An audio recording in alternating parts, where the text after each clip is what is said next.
that there are individuals who are uncomfortable with that sounding like in the beginning. Mm-hmm. Because before that, the idea was that the universe was eternal. Yeah. And if you propose a point in time where everything starts to exist, well, and you see some of these people are pushing back on it. They say things like, well, that sounds too religious. Mm-hmm. That sounds like a beginning point in time. Right. And at that point, if there's a big bang, you have to figure out, okay, well, what's the big banger? Right. And I mean, that's ultimately, it's a metaphysical religious question. How did that thing get kicked off? Brian Cox was explaining to us that there was an actual environment that existed pre the Big Bang. Don't they call it the environment? Is that what the term of it is? Is this like Lawrence Krauss having a definition for nothing? I don't know. It's not nothing? I don't know. It was just like, what are you even saying? You know, and then there's Sir Roger Penrose, who thinks there's a series of these things that happen. And that it's just this constant birth of universes and death of universes and birth of new universes. And it's like Big Bang, expansion, heat, death, contraction, Big Bang. Like, but we're almost like, that's too much. I don't want to.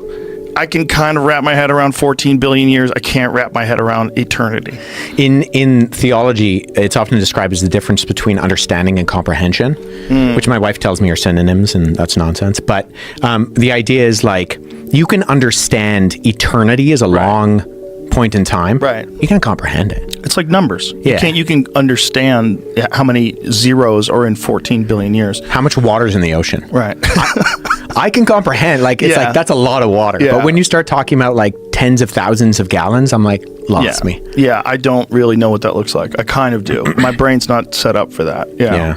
Which is part of the weird thing about people, is that our brain is clearly set up differently than every other creature that exists. You know, and if evolution is the only thing that created us, it's just evolution, how the fuck did we get so far ahead of everybody else?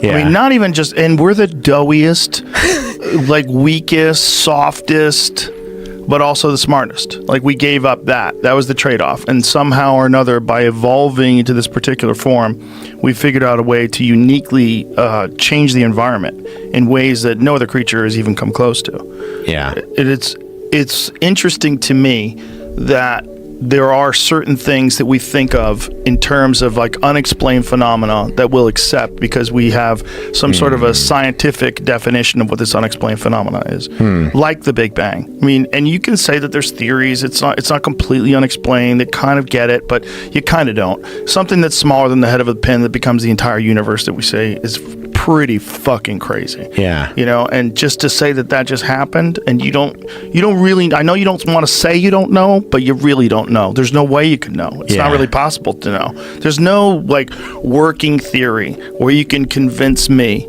that the whole universe gets compressed into something smaller than the head of a pin and then instantaneously becomes everything that you see. Well, I think that's why you see natural materialism being woefully inadequate to really explain the ultimate worldview questions that we have. Just